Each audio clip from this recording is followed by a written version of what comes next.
start with your expansion pledge. I pledge allegiance to the flag of the United States of America and to the republic for which it stands, one nation, under God, indivisible, with liberty and justice for all. Call meeting to order at 7 p.m.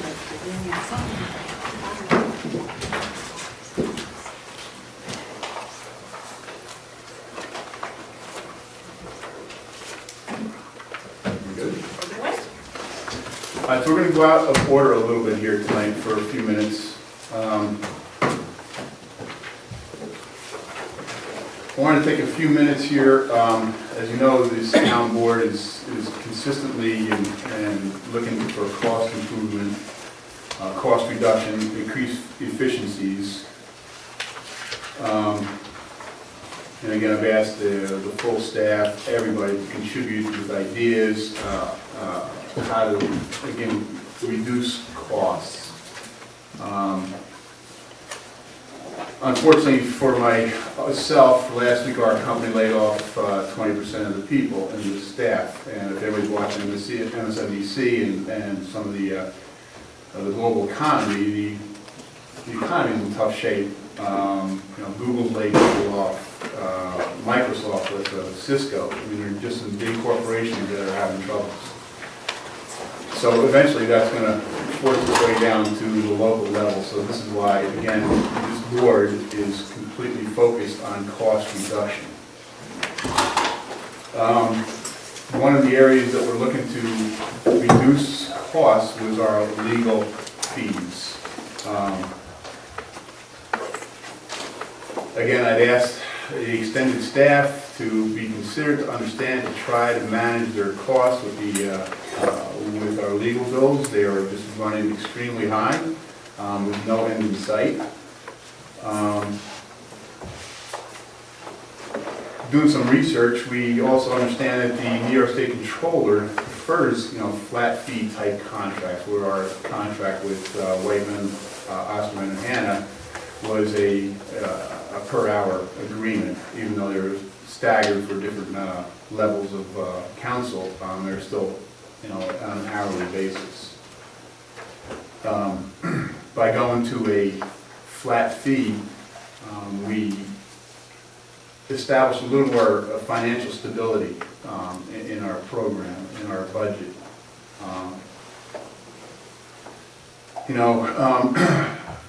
So where we're going here is that I have a resolution in front of us, which will, two resolutions.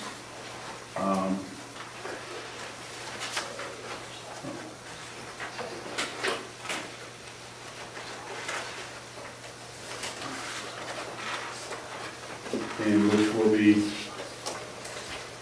asking the town, or the town board, to hire a new law firm. And the second will be to terminate the Whiteman Osterman contract.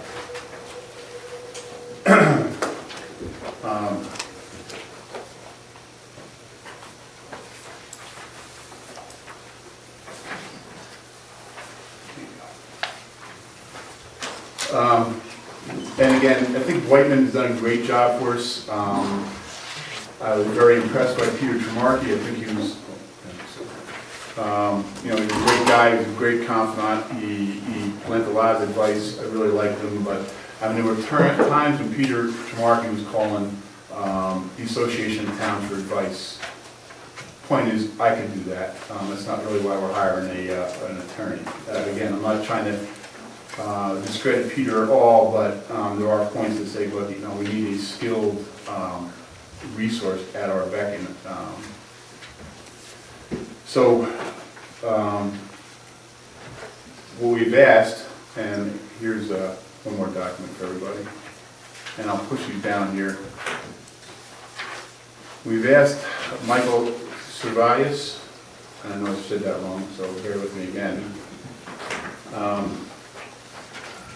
I have his resume in front of us, and I guess whatever extra ones we have, we can pass out to these. Thanks, Doc. Mike was born in Brooklyn a long time ago. He earned his economics from New York University in 1975 and his Juris Doctor degree from Albany Law School in '78. Mike has served 4 years as corporate counsel for the city of Schenectady, 3 years as chairman of the New York State Unemployment Insurance Appeal Board, and 8.5 years as chairman of the Public Employment Relations Board. Mike then served 4 years as chief counsel for the Assembly Minority Conference. Over the past few years, Mike has been a frequent presenter at the CLE program sponsored by the New York State Bar Association Labor and Employment Law Section, the New York State Boards Association, the Industrial Relations Research Association, the Public Employment Relations Board, Cornell University of Industrial Labor Relations, and New England Consortium of Labor Relations Agencies. Since January 2010, Mike has been counsel for the law firm of Romer, Wallens, Gold, and Minuex? No, sorry. One of Mike's principal clients has been the town of Glenville, where he served for the past few years as attorney for the town. Mike's law firm represents about 60 municipalities across the state. Over the course of his 33-year legal career, Mike has tried hundreds of cases in courts in the state of New York, has prosecuted scores of appeals on the appellate division and court of appeals, has authored hundreds of administrative law decisions, and drafted and negotiated statewide legislation. In addition, Mike has served as a state agency ethics officer for 9 years and as counsel to the Legislative Ethics Commission for 4 years. Mike and his wife live in the city of Schenectady. So again, what I think, what Mike also brings to us is that Whiteman, Ostman, and Hannon did not bring with them is, again, a sense of the local municipalities in Schenectady. I think by having, again, Mike's experience in the city of Schenectady, working with the town of Glenville, we have a better integration with the extended Schenectady County communities.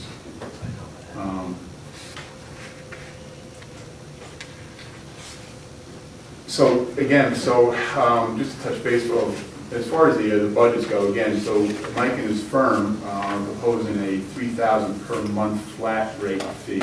Again, that's going to take care of planning boards, zoning boards, daily calls, required general legal advice, zoning boards, planning boards. That will be attendance at all of them. Review all contracts, deeds, easements, intermunicipal agreements, and also serve as the FOIL appeals officer, taking it off the town board. The scope of work does not include any matters outside the preparation for and attendance of meetings above, but is not limited to litigation, preparation for and attendance of special meetings. So basically saying, anytime we get into a protracted litigation that, additional fees would be required. So I guess at this point I'll open up to the board if you guys have any questions or thoughts. Well, I really like the idea of a flat rate, because on a yearly basis, $3,000 a month, we're less than what we budgeted last year. We certainly bring a sense of fiscal stability, I think, to our budget making. So I like this very much. Bob? So now this is going to be, he'll be for each and every one of our boards. That's correct. So then anybody, any different office will be able to contact him for this flat rate. Correct. We're still going to try to control it a little bit, but yeah, basically. So budget planning board, zoning board, each and every one of them will have access to this one attorney. Right. The primes will have access. Correct. And that's everybody can have access to them, but I mean, yeah. Luke, you know my feelings. I've made it clear last year all along, even before January. I thought we should have made a change in January. I'm very happy over the change. I fully support it. Mr. Edwards? How many attorneys will be I guess how many attorneys are at the law firm and how many attorneys will there be involved in the town, will be one or more? Just Mike for the town, I'm sure he's got a firm behind him. Well, there are 14 attorneys in the firm, so that different attorneys have different areas of expertise. Myself and a couple of the other attorneys are in the municipal area. Many of our attorneys are in public sector labor relations, and that's sort of an additional benefit to the town, because we get around to 60 different municipalities in the state and know what's going on all kinds of issues with respect to compensation and benefits within the public sector as well as the private sector.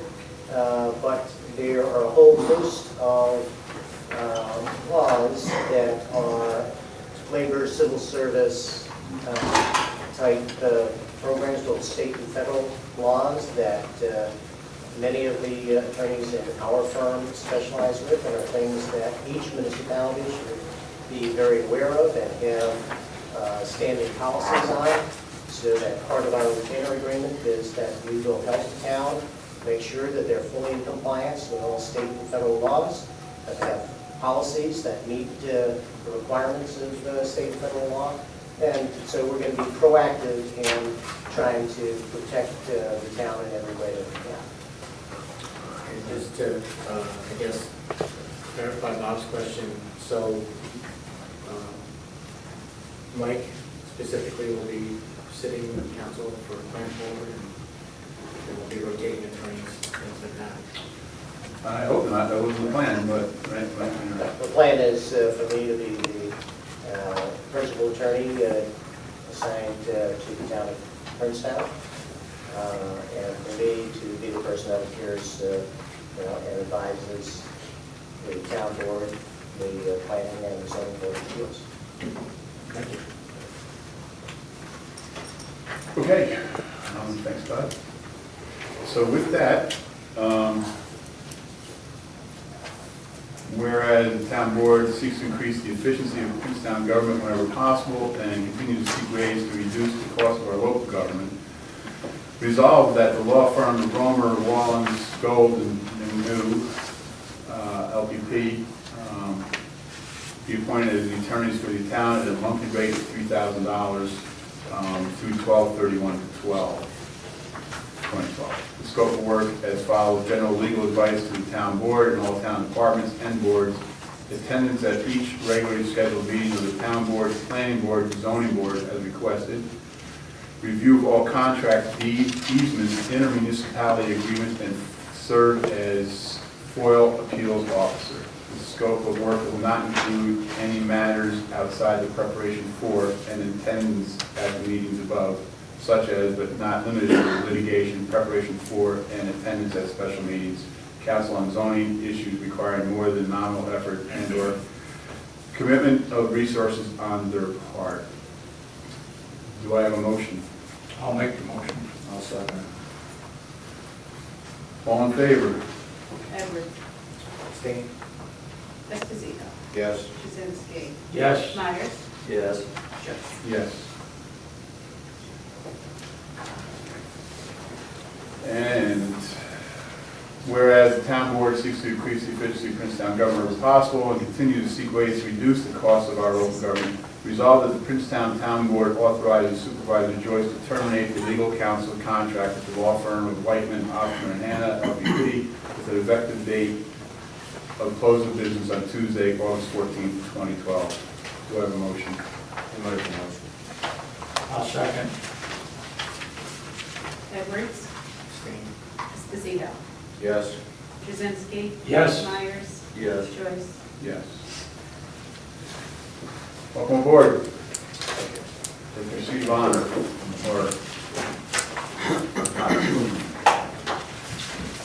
I appreciate everybody's patience. Nice to meet you. Oh, I'm sorry, that's John McLean, that's John Clerk. Sorry. New stuff. All right, so, get back to regular business. At this point, we'd like to open it up, actually, Danbury left.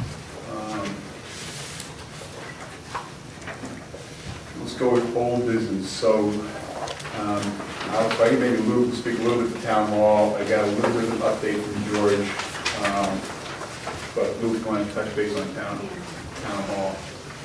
Okay, George came here. Yeah. Yeah. And then he'll take care.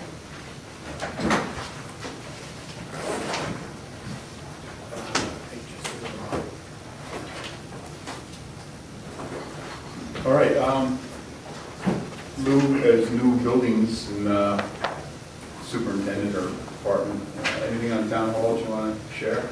Certainly is. We had repaired the light out in the parking lot over there. We had to remove the ballast, the transformer, and it's a whole unit for the mercury light. I went over to Albany, I went down to Wahlberg to pick up the new parts for it. It was a whole kit, and they didn't have it, so I went over to Albany to pick it up from Wahlberg.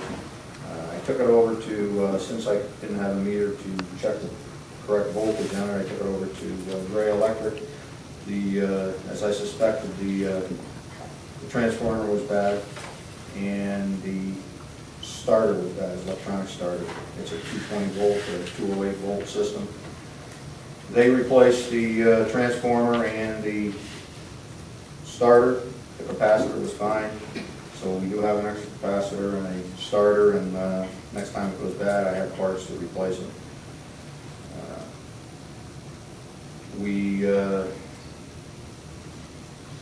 I'm handling the supplies now, ordering the supplies. This was just given to me, so I understand it's to relieve some of the pressure from our town clerk, so I'm going to be handling it. And I'm going to be doing it from Granger. It's a statewide contract, just as it was at Staples. I understand that's what they were using. We already have an account with them, and there's no sales tax involved, and they do deliver. I went over to Granger and picked up some of the supplies, brought them to the town hall, and I'll get us up and running again, and some extra stuff that we need, I'll go over and pick them up. We had a problem with the air conditioning on this end of the building. It wasn't the air handler in the room. It was a problem with the compressor. George, I didn't know exactly what was wrong with it when I went out there. I knew it was in the compressor. I didn't see anything wrong when I took the panel off. I couldn't find a reset button on it, but he called the person that was servicing it, come in, and we shut the power off to the unit outside. And apparently one of the lines was tampered with, and the line was pulled off of one of the resistors or part on it, which caused it to shut down. And it was definitely tampered with. It was a C-clip. Those have to be pulled off, and that's been on there for 12 years. They just don't come off. So what I'm going to do, I'm going to take the panels off, and I'm going to take them over to Wolf, and I'm going to have locks made for them so they can't be tampered with again. If they do, then we'll definitely know what it is. But according to him, and I said it to him, I says, these parts just don't come off. I've been doing electrical work for 40-some years, and they just don't come off. They had to be pulled off. And so it definitely was tampered with, and the service tech said it definitely was too. Hopefully he won't charge us for anything, because he was only here 15, 20. Well, I was here about half an hour. So, and he really didn't do anything, but I didn't know where the reset button wasn't on it, and it's inside the fan housing, so now I know where it is if something should happen again. Went over to the state police barracks. There was a leak in the roof again. They have plastic trays on the air handlers in the ceilings up in the attic. There's trusses up there. They're suspended plastic trays, which, in my opinion, is a poor design. They should have trays made of wood trays made where the plastic goes in them so that they don't flip and leak like they do, they tip. And my recommendation is that we build trays for them, put them up there, and put these trays in there so that they can be done so that they don't leak again. We're gonna be getting bids to paint the building in there, other than one room, which has to be redesigned and rebuilt next year apparently. So before we get the bids, we have to fix the air handlers upstairs so they don't leak again. The ceiling's gonna need repair, and I'm gonna have to get bids on, I'll follow the procedure with the procurement policy and get 3 bids for the painting and repair of the ceiling. And I'll present that to the town board as soon as I can. The building needs a lot of work, and doesn't need, I shouldn't say a lot of work, it needs work, and it has to be upgraded. The timer on the outside lights is bad, I'm gonna have to replace that, because the lights stay on all the time and the timer is bad on it. It's an on and off timer, and that has to be repaired, and I can do that, so. Other than that, I guess